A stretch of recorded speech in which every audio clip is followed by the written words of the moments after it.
बिस्मिल्लाहिर्रहमानिर्रहीम। Welcome back friends, welcome back to another video lecture by Kami microbiologist. कैसे हैं friends? उम्मीद करता हूँ कि आप लोग ठीक ठाक और खैरियत से होंगे। डियर फ्रेंड्स, आज का जो हमारा टॉपिक है वो है rectal swab for culture and sensitivity test.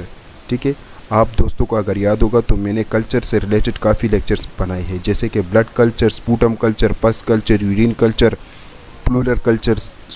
ठीक है ना। तो ये तमाम तरह कल्चर वीडियोस के जो लेक्चर है वो मेरे यूट्यूब चैनल पर पढ़ोगा। कल्चर टेस्ट या माइक्रोबायोलॉजी टेस्ट से रिलेटेड एक प्लेलिस्ट होगा, तो उसमें आपको तमाम तरह कल्चर से रिलेटेड वीडियो लेक्चर मिल जाएंगे। ठीक है, तो आज बिल्कुल इसी तरह आज भी इस वीडियो लेक्चर में हम कल्चर से रिलेटेड एक टेस्ट पढ़ेंगे जो कि है rectal swab for culture and sensitivity test.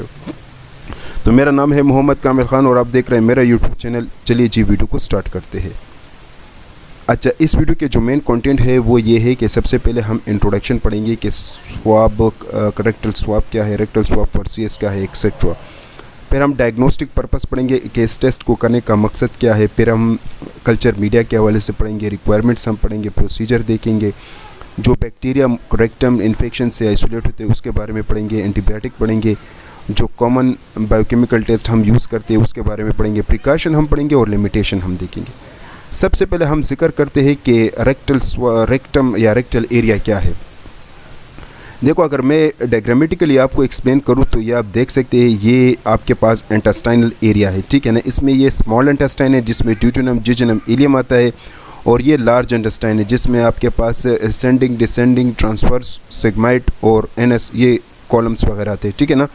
अच्छा, ये जो आपके पास एरिया इसको कहते हैं सेगमाइट कॉलम, ये जो एरिया इसको कहते हैं एनएस। एनएस एक ओपनिंग एरिया होता है जहाँ से स्टूल या फीसिस वगैरह निकलता है। ठीक है ना। ये रेक्टम एरिया है। यहाँ पर क्या होता है, यहाँ पर स्टूल या फीसिस वगैरह स्टोर होते हैं। ठीक है ना।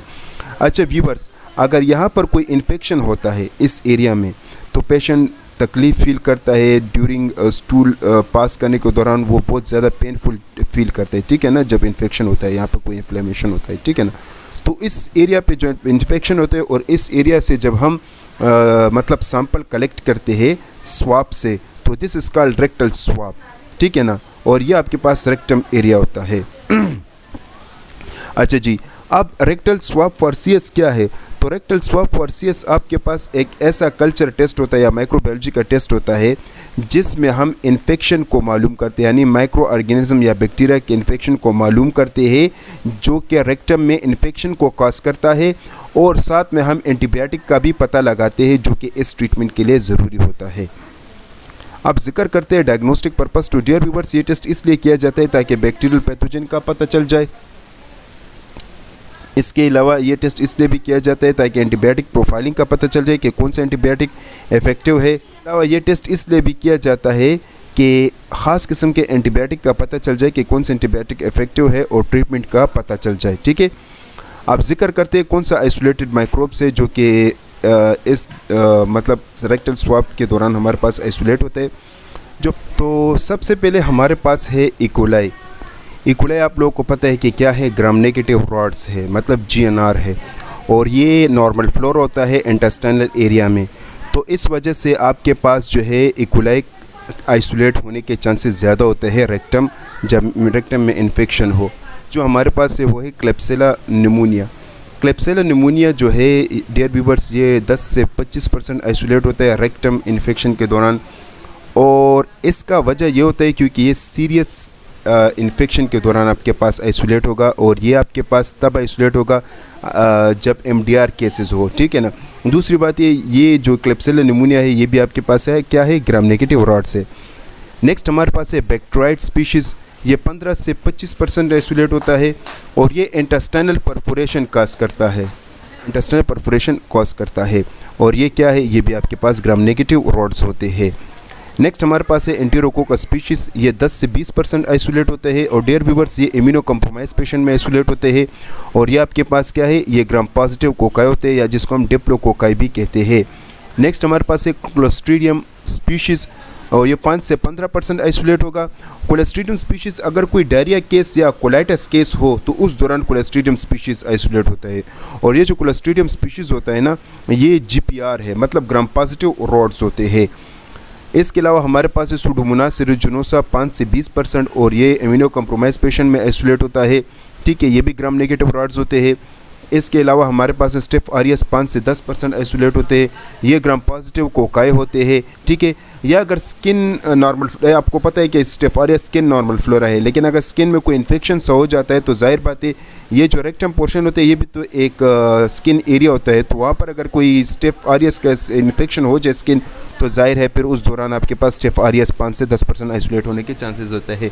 इसके अलावा कैंडिडा जो कि फंजाई है बहुत कम आइसोलेट होता है, 5%, ज़्यादातर इम्यूनो कम्प्रोमाइज पेशेंट में होता है और उस वक्त होता है कि जब एंटीबायोटिक काम ना करे। ठीक है, नेक्स्ट हमारे पास है कल्चर मीडिया। कल्चर मीडिया जो है इसमें हम ब्लड एगर का इस्तेमाल करते हैं। मेकॉन की ब्लड एगर पर आप तमाम तर बैक्टीरिया को ग्रो कर सकते हैं, जैसे कि इकोलाई, क्लेप्सिला, एंटरोबैक्टर, इसके अलावा जो है सूडोमोनास, बैक्टीरियोइड, क्लोस्ट्रीडियम, स्टेफ ऑरियस, तो ये तमाम तर ऑर्गेनिज्म इस पर ग्रो होता है। मेकॉन की एगर पर जो है आपके पास तमाम तर ग्राम नेगेटिव रॉड्स ग्रो होंगे सिवाय एंटीरोकोकस और स्टेफ ऑरियस के। ठीक है, इसके अलावा चॉकलेट एगर पर आपके पास जो इसमें भी तमाम तर बैक्टीरिया ग्रो होते हैं। ठीक है ना, थायोग्लाइकोलाइड, ये डियर व्यूअर्स कोलेस्ट्रीडियम के लिए नहायत ज़रूरी है, क्योंकि कोलेस्ट्रीडियम और बैक्टीरियोइड जो होते हैं वो आपके पास एनएरोबिक बैक्टीरिया होते हैं, तो उनके लिए ज़रूरी होता है। एसडीए कैंडिडा स्पीशीज़ के लिए ज़रूरत होता है, एमएसए स्टेफ ऑरियस के लिए ज़रूरत होता है, सेट्रामाइड जो होता है ये सूडोमोनास के लिए है, और EMB eosin methylene blue agar ये किसके लिए, ये भी कोलाई के लिए है। ठीक है, अब हम बात करते हैं बायोकेमिकल टेस्ट। डियर व्यूअर्स, सबसे पहले आपने क्या करना है, तो सबसे पहले आपके पास जब कोई बैक्टीरिया, अननोन बैक्टीरिया आ जाते हैं ना और आपको पता नहीं होता कि कौन सा बैक्टीरिया, तो आपने ग्राम स्टेनिंग करना है। ग्राम स्टेनिंग पर मैं ऑलरेडी लेक्चर बना चुका हूँ। ठीक है ना, आपने ग्राम स्टेनिंग करना है जिससे आपको पता चल जाएगा कि ग्राम पॉजिटिव है कि ग्राम नेगेटिव है। जैसे आपको पता चल गया कि ग्राम नेगेटिव है, फिर आपने वो गैस प्रिकर्सर क्लेप्सिला के लिए किया जाता है, वो गैस प्रिकर्सर ये क्लेप्सिला के लिए किया जाता है। एंडोल टेस्ट इकोलाई के लिए किया जाता है। सेट्रेट टेस्ट ये जो है सूडोमोनास के लिए किया जाता है। कोगुलेस टेस्ट ये आपके पास जाहिर है ये ग्राम पॉजिटिव कोकाई के लिए किया जाता है, जिसमें आपके पास कोगुलेस कैटालेज आता है। ऑक्सीडेस सूडोमोनास के लिए किया जाता है। इसके अलावा एपीआई जो है ये भी ग्राम नेगेटिव रॉड्स के लिए किए जाते हैं। नेक्स्ट हमारे पास है रिक्वायरमेंट, तो सबसे पहले हमें चाहिए इथेनॉल। इथेनॉल जो है ये 70% इथेनॉल हमें चाहिए, और इसके ज़रिए हम टॉप बेंच जहाँ पर हम काम करते हैं तो उससे हम ये एरिया साफ़ करेंगे। इसके अलावा वायर लूप की ज़रूरत होती है जिससे हम स्ट्रीकिंग करेंगे। हमें पर्सनल प्रोटेक्टिव इक्विपमेंट चाहिए जिससे हम इन्फेक्शन से ख़ुद को बचाएंगे। और ये हमारे स्पिरिट स्पिरिटलैम है, इससे हम वायर लूप को रेड हॉट करेंगे और फिर वायर लूप को स्टरलाइज करके हम फिर स्ट्रीकिंग करेंगे।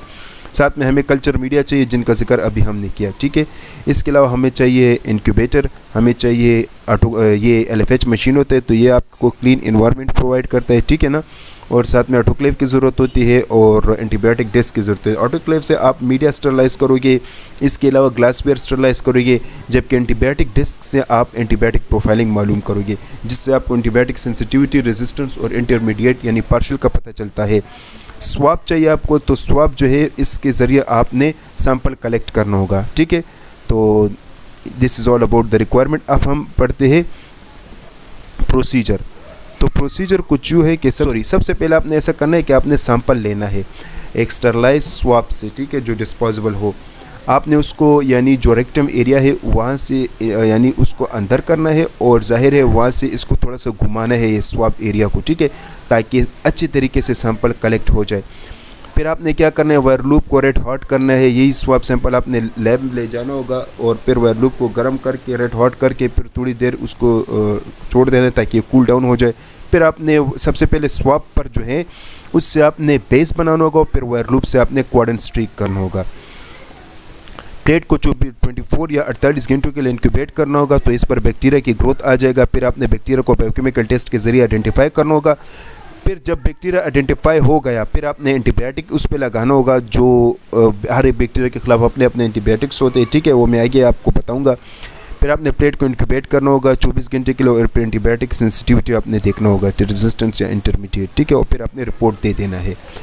एंटीबायोटिक प्रोफाइलिंग कुछ यूँ है कि सबसे पहले अगर आपके पास इकोलाइट है तो आपने सिफ्टोटैक्साम, सिफ्ट्रोक्सोन, एमेकासिन, टिजोबैक्टम, सल्जोन, एमेपिनम, मेरोपिनम, सिप्रोफ्लॉक्सासिन, फास्फोमाइसिन एंड जेंटामाइसिन। फंजाई जैसे कि कैंडिड आता है तो ये एंटीबायोटिक डिस्क आपने लेना है। एंटीरोकोकस तो आता है तो आपने ये वाले एंटीबायोटिक्स डिस्क लगाने हैं। अगर आपके पास क्लेप्सिला आता है तो ये एंटीबायोटिक डिस्क है आपके पास। सुडोमोनास के लिए ये एंटीबायोटिक डिस्क आपने लगाने हैं, जबकि स्टेफ ऑरियस के लिए ये वाले एंटीबायोटिक डिस्क आपने लगाने। इसके अलावा क्लोस्ट्रीडियम के लिए भी और बैक्टीरियाइड्स के लिए सेम एंटीबायोटिक्स है, लेकिन थोड़ा सा क्लोस्ट्रीडियम के लिए बैक्टीरियाइड्स में आपने टिगिसाइक्लिन सिप्रोफ्लॉक्सासिन का भी एडिशन करना है, ठीक है। तो dear viewer, this is all about the antibiotic profiling. अब जिक्र करते हैं प्रिकॉशन। तो प्रिकॉशन कुछ यूँ है कि सबसे पहले जब CS टेस्ट आप करते हैं ना, तो कोशिश करें कि सैंपल को मॉर्निंग टाइम पर कलेक्ट करें, ठीक है। इसके अलावा जो है आपने स्टरलाइज, यहाँ पे सिरिंज लिखा है लेकिन यहाँ पर स्टरलाइज डिस्पोजेबल स्वाब का आपने इस्तेमाल करना होगा। वर्किंग जिस एरिया पर आप करते हो तो ज़रूरी ये है कि उस एरिया को आपने साफ़ करना होगा, ठीक है। इसके अलावा जो है आपने जब कभी CS करने हैं तो 1 या 2 घंटे के अंदर अंदर करना होगा, अदरवाइज़ आपने सैंपल को रेफ्रिजरेटर में स्टोर कर लो, कल भी आप फिर कर सकते हैं। सैंपल को लेबल करना निहायत ज़रूरी है। इसके अलावा जो है आपने क्वालिटी कंट्रोल का बहुत ख्याल रखना है और आपने अप्रोप्रिएट कल्चर मीडिया जो कि जिक्र हमने किया वो आपने यूज़ करना है, ठीक है। ग्राम स्टेनिंग आपने करना है, बायोकेमिकल टेस्ट करने हैं, इससे आपको बैक्टीरिया का पता चल जाएगा। आपने एंटीबायोटिक सही एंटीबायोटिक लगाने जो कि अभी हमने जिक्र किया और CLSI गाइडलाइन के मुताबिक आपने उसको मुहैया करना है। इसके अलावा अपने पेशेंट को गाइड करना होगा कि एंटीबायोटिक ना ले 1 हफ्ते पहले, ताकि CS का टेस्ट अच्छी तरीके से आ जाए। आपने कंटेमिनेटेड बैक्टीरिया और फंजाई को अवॉइड करना है, जिसमें स्टेफ ऑरियस और फंजाई अगर आ गया तो ये बहुत ज़्यादा कंटेमिनेशन के चांसेस होते हैं, इसको इग्नोर कर लीजिए, ठीक है ना। आपने पेशेंट से हिस्ट्री, एज और सेक्स के बारे में पूछने ताकि आपको CS टेस्ट के दौरान आसानी पैदा हो जाए, ठीक है। लिमिटेशन कुछ यूँ है कि डियर व्यूअर, सबसे पहले जब ये सैम्पलिंग करते हैं ना रेक्टल स्वाब का, तो इसमें पेशेंट बहुत अनकंफर्टेबल फील करता है, ठीक है ना। तो इस दौरान सैम्पलिंग के दौरान पेशेंट बहुत ज़्यादा अनकंफर्टेबल फील करता है। नेक्स्ट जो है, चूँकि इसमें स्किन का भी बैक्टीरिया होता है, तो जब कभी सैम्पलिंग करते हैं ना तो इसके साथ ऐसा होता है कि स्किन का नॉर्मल फ्लोरा हो जाता है, ठीक है ना, जिसकी वजह से एक गलत पॉजिटिव रिपोर्ट जनरेट हो जाता है। बाज़ औक़ात होता है ऐसा है कि पेशेंट एंटीबायोटिक यूज़ करते हैं जिसकी वजह से CS के रिपोर्ट में गलती आ जाती है और एक नेगेटिव रिपोर्ट जनरेट हो जाता है, ठीक है। जो है CS का जो टाइम होता है वो बहुत ज़्यादा लेट होता है, ठीक है ना। और सेवियर केसेस में ऐसा नहीं होना चाहिए, लेकिन सेवियर केसेस में अगर ये भी लेट हो जाए तो तब ये बहुत मतलब हम ये कह सकते हैं कि इसकी वजह से बहुत से प्रॉब्लम्स फिर क्रिएट होते हैं। इसके अलावा ये टेस्ट काफ़ी एक्सपेंसिव होता है। इसके अलावा जो है इस टेस्ट के दौरान सैम्पलिंग नहायत ज़रूरी है। बाज़ औक़ात ऐसा होता है कि सैम्पलिंग सही तरीके से नहीं होता, तो सैम्पलिंग ठीक तरीके से ना होने की वजह से फिर जब आप स्ट्रीकिंग करते हो तो आपके पास बैक्टीरिया नहीं आता। तो सैम्पलिंग नहायत इस सैम्पलिंग लेने के लिए आपने बहुत ज़्यादा एहतियात करना होगा, ठीक है। इसके अलावा जो है इसमें आपके पास एनएरोबिक बैक्टीरियाज़ होते हैं और एनएरोबिक बैक्टीरिया के लिए सही किस्म के मतलब मीडियाज़ और सही किस्म के टेक्निक्स का इस्तेमाल करना होगा, जो कि ज़्यादातर लेबॉर्ट्री में लोग इसको इग्नोर करते हैं, ठीक है ना। इसके अलावा जो है इसमें पैथोजेनिक बैक्टीरिया भी आते हैं, नॉन पैथोजेनिक बैक्टीरिया भी आते हैं, तो उनको डिफ्रेंशिएट करना, जैसे कि अभी मैंने आपको जिक्र किया कि स्किन नॉर्मल फ्लोरा भी आता है। अब ऐसा भी हो सकता है कि ये नॉर्मल फ्लोरा इन्फेक्शन भी काज करते हैं, ऐसा भी हो सकता है कि नॉर्मल फ्लोरा ने कोई इन्फेक्शन नहीं काज किया होता। तो एक पैथोजेनिक और नॉन पैथोजेनिक बैक्टीरिया में आइडेंटिफिकेशन करना ये एक बहुत बड़ा चैलेंज होता है, ठीक है ना।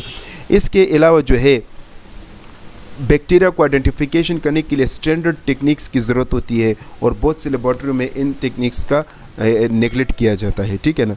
तो ये थे आपके पास लिमिटेशन। बहुत बहुत शुक्रिया डियर व्यूअर्स वीडियो देखने का। अगर वीडियो पसंद आई है तो इसको लाइक कीजिएगा, शेयर कीजिएगा और चैनल को सब्सक्राइब कीजिएगा।